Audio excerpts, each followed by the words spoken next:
CPIM തിരഞ്ഞെടുപ്പ് പ്രചാരണത്തിൽ മുഖ്യമന്ത്രിയുടെ മാത്രം ചിത്രം വയ്ക്കുന്നതിനെ ന്യായീകരിച്ച CPIM പോളിറ്റ് ബ്യൂറോ അംഗം A. വിജയരാഘവൻ. പാർട്ടിയുടെ പ്രതീകമായതുകൊണ്ടാണ് മുഖ്യമന്ത്രിയെ കേന്ദ്രീകരിച്ച് പ്രചാരണം നടത്തുന്നത്. മുഖ്യമന്ത്രി വ്യക്തിപൂജയിൽ താൽപര്യമുള്ള ആളല്ല എന്നും A. വിജയരാഘവൻ 24-നോട് പറഞ്ഞു. എനിക്കറിയാവുന്ന പിണറായി വിജയൻ വ്യക്തിപൂജ ഇഷ്ടപ്പെടുന്ന ആളല്ല. ആ വ്യാപകമായി വെച്ച സഖാവ് പിണറായി വിജയൻ്റെ ചിത്രം പിണറായി വിജയൻ എന്ന കമ്മ്യൂണിസ്റ്റുകാരൻ്റെയാണ്. അവിടെ കമ്മ്യൂണിസ്റ്റ് പാർട്ടിയുടെ പ്രതീകമാണ് അദ്ദേഹം. എല്ലാവരെയും കൂടി കൊണ്ടുപോയി വയ്ക്കാൻ പറ്റും. നമ്മുടെ പാർട്ടിയിൽ അംഗമായി ചേർന്ന് 5,40,000 മെമ്പർമാരുണ്ട്. അവരെല്ലാവരും കൂടി ചിത്രം നമുക്ക് കൊണ്ടുവയ്ക്കാൻ പറ്റില്ല. അപ്പോൾ അതുകൊണ്ട് ഞങ്ങളുടെ എല്ലാവരുടെയും പ്രതിനിധിയായിട്ട് അദ്ദേഹത്തിൻ്റെ ചിത്രം വെച്ചു എന്നില്ല. അതിൻ്റെ അപ്പുറത്തേക്ക് തന്നെ അർത്ഥവിധാനങ്ങൾ നമ്മൾ ഉണ്ടാക്കേണ്ടതില്ല.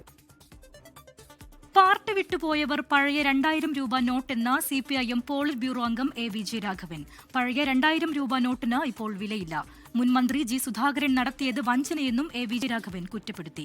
KR ഗൗരിയമ്മ പാർട്ടി വിട്ടപ്പോൾ കടുത്ത വിമർശനം നടത്തിയ ആളാണ് G. സുധാകരനെന്നും A. വിജയരാഘവൻ പറഞ്ഞു.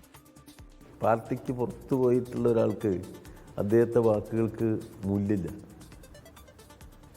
മനസ്സിലായില്ലേ? പഴയ 2000 ഉറുപ്പിക ഇപ്പോൾ ചിലപ്പോൾ മാർക്കറ്റിൽ എന്തായാലും അതിന് മൂല്യമില്ല. ഗൗരിയമ്മ പുറത്തു പോയപ്പോൾ സുധാകരൻ ശക്തമായിട്ടല്ലേ അതിനെ വിമർശിച്ച്. അത് തൊഴിലാളി വർഗ രാഷ്ട്രീയത്തെ നിരാകരിച്ചുകൊണ്ട് വർഗശത്രുക്കളുടെ പാളയത്തിൽ ചെന്ന് നമ്മുടെ പാർട്ടിയെ കടന്നാക്രമിക്കുമ്പോൾ അത്തരം ഒരു വ്യക്തിയെ നമ്മൾ തീർച്ചയായിട്ടും തീക്ഷ്ണമായി വിമർശിക്കും. ആ വിമർശനമാണ് ഇപ്പോൾ സുധാകരനെതിരായിട്ട് നമ്മുടെ നേതാക്കൾ നടത്തിയത്.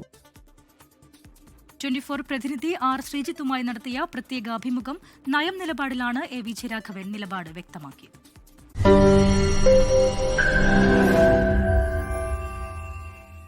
ലോകത്തെവിടെയായാലും ഏത് സമയത്തും 24 വാർത്തകളും ഓഗ്മെന്റഡ് റിയാലിറ്റി പാക്കേജുകളും എക്സ്പ്ലെയിനറുകളും വിശദമായി കാണാൻ ഞങ്ങളുടെ YouTube ചാനൽ നിങ്ങൾക്ക് സബ്സ്ക്രൈബ് ചെയ്യാം.